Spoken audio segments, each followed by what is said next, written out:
Hi guys, welcome back to my Mamiya's channel. இன்னைக்கு சூப்பரான Thoothukudi style chicken கூட்டு தான் செய்ய போகிறோம். இது வந்து ஒரு கிரேவி மாதிரி தான். ஆனால் பயங்கர ஈஸியாக இருக்கும், பயங்கர டேஸ்ட்டாக இருக்கும். ஏதாவது டிஃப்ரெண்ட்டாக பண்ணணும், இட்லி தோசை எல்லாத்துக்குமே வந்து போகணும் அப்படின்னு நினச்சிங்கன்னா மறக்காமல் இந்த கிரேவியை நீங்கள் ட்ரை பண்ணிவிட்டு எப்படி இருக்குன்னு சொல்லுங்கள். எப்படி செய்கிறதுன்னு பார்க்கலாம் வாங்க. இப்போது சிக்கன் செய்ய வேண்டிய பாத்திரத்தை வந்து அடுப்பில் வச்சு நம்ம தேவையான அளவு வந்து எண்ணெய் வச்சுக்கிறோம். எண்ணெய் ஊற்றுனதுக்கப்புறம் அது நல்லா வந்து ஓரளவுக்கு வந்து ஹீட் ஆகணும். சூடானோடனே ஒரு பெரிய வெங்காயத்தை நல்லா பொடி பொடியாக சாப் பண்ணி வச்சுருக்கோம். அந்த வெங்காயத்தை வந்து நம்ம ஆட் பண்ணிக்கலாம். இது வந்து நீங்கள் ஓரளவுக்கு வந்து நீங்கள் சாட்டே பண்ணால் போதும், ரொம்ப வெங்காயம் வந்து வேகணும் அப்படின்ற ஒரு அவசியம் கிடையாது. இப்போ வந்து நல்லா வெங்காயம் ஆட் பண்ணிட்டு ஒரு 2 வாட்டி வந்து நம்ம சாட்டே பண்ணிக்கலாம். இப்போ சாட்டே பண்ணதுக்கப்புறம் நம்ம வந்து 1/2 kg சிக்கன் எடுத்திருக்கோம். அந்த 1/2 kg சிக்கன் நம்ம இப்போவே ஆட் பண்ணிடலாம். சிக்கன் ஆட் பண்ணதுக்கப்புறமா நம்ம 2 வாட்டி வந்து அதை நல்லா சாட்டே பண்ணிக்கணும்.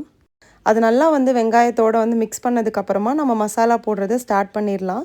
இன்றைக்கி வந்து வீட்டில் அரைச்ச மிளகாத்தூள் வந்து 2 டேபிள் ஸ்பூன் போட்டுக்கோங்க.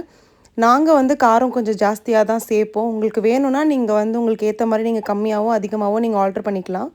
இது கூடவே வந்து நம்ம 1 டேபிள் ஸ்பூன் அளவு சோம்பு பொடி ஆட் பண்ணிக்கலாம். அதுக்கப்புறம் வந்து 1 டேபிள் ஸ்பூன் அளவு வந்து காஷ்மீரி ரெட் சில்லி பவுடர். இது வந்து கிரேவிக்கு வந்து ஒரு நல்ல கலரும் கொடுக்கும், டேஸ்ட்டுமே வந்து சூப்பராக இருக்கும். இப்போ சிக்கன் வந்து வேகிறதுக்கு தேவையான அளவுக்கு நம்ம தண்ணி ஆட் பண்ணிக்கலாம். நாங்கள் 3/4 சொம்பு அளவுக்கு தண்ணி ஆட் பண்ணியிருக்கோம். ஸோ இது நல்லா வந்து கொதித்து வரணும். கொதித்து வந்ததுக்கப்புறமா நம்ம வந்து சால்ட் ஆட் பண்ணணும்.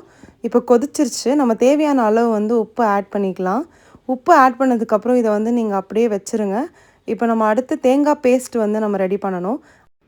இப்போ அரை மூடி தேங்காய் வந்து நல்லா நீங்கள் வந்து துருவி எடுத்துக்கோங்க. துருவி எடுத்ததுக்கப்புறமா நம்ம மிக்சியில் போட்டு அரைக்கணும். எப்போவுமே தேங்காய் வந்து இந்த மாதிரி பண்ணால் தான் டேஸ்ட் நல்லாயிருக்கும். இப்போ இந்த அளவுக்கு நம்ம துருவி எடுத்து வச்சுருக்கோம். இப்போ நம்ம அரைச்சி நம்ம வந்து பேஸ்ட் ஆக்கிட்டு இந்த சிக்கன் நல்லா கொதிச்சதுக்கப்புறமா நம்ம அந்த பேஸ்ட்டை வந்து ஆட் பண்ண போகிறோம். இதை ஆட் பண்ணதுக்கப்புறமா நீங்கள் அதை லைட்டாக மிக்ஸ் பண்ணிவிட்டு நீங்கள் அதை அப்படியே விட்டுருங்க. இது நல்லா சுண்டி ஓரளவுக்கு வந்து உங்களுக்கு அந்த செமி கிரேவி கன்சிஸ்டன்சி வரப்போ நீங்கள் வந்து ஆஃப் பண்ணிடலாம். மேலே வந்து கார்னிஷ்க்கு வந்து ஒரு கருவேப்பிலை மட்டும் தான் நம்ம போட போகிறோம்.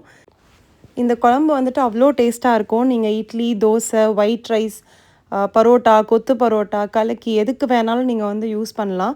இதில் நீங்கள் இஞ்சி பூண்டு பேஸ்ட்டோ தக்காளியோ இது எதுவுமே ஆட் பண்ணாமல் அந்த ஃபுல் அண்ட் ஃபுல் வந்து அந்த சிக்கனோட ஃப்ளேவர் சிக்கனோட ஃபேட் ஃப்ளேவர் மட்டும்தான் இதில் இருக்கும். இது வந்து ஒரு கிராமத்து ஸ்டைல். இதை நீங்கள் கண்டிப்பாக வீட்டில் ட்ரை பண்ணி பாருங்கள்.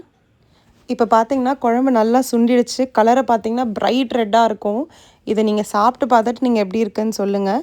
கடைசியாக வந்து நம்ம கருவேப்பிலை போட்டு கார்னிஷ் பண்ணிடுறோம். இது வந்து நீங்கள் மேற்கொண்டு வந்து நீங்கள் மிக்ஸ் பண்ணணும் அப்படின்ற ஒரு அவசியமே கிடையாது. ஆனால் வீடியோக்காக நாங்கள் உள்ளே வந்து சிக்கன் எப்படி வெந்திருக்கு அப்படின்னு காமிக்கிறதுக்காக எடுத்து வச்சுருக்கோம். அவ்வளோதான், தூத்துக்குடி ஸ்டைல் சிக்கன் கூட்டு ரெடி ஆயிடுச்சு. மறக்காமல் ட்ரை பண்ணுங்கள். கமலாஸ் கிச்சன் ஃப்ளேவரை சப்ஸ்கிரைப் அண்ட் லைக் பண்ணிவிடுங்க. பாய்.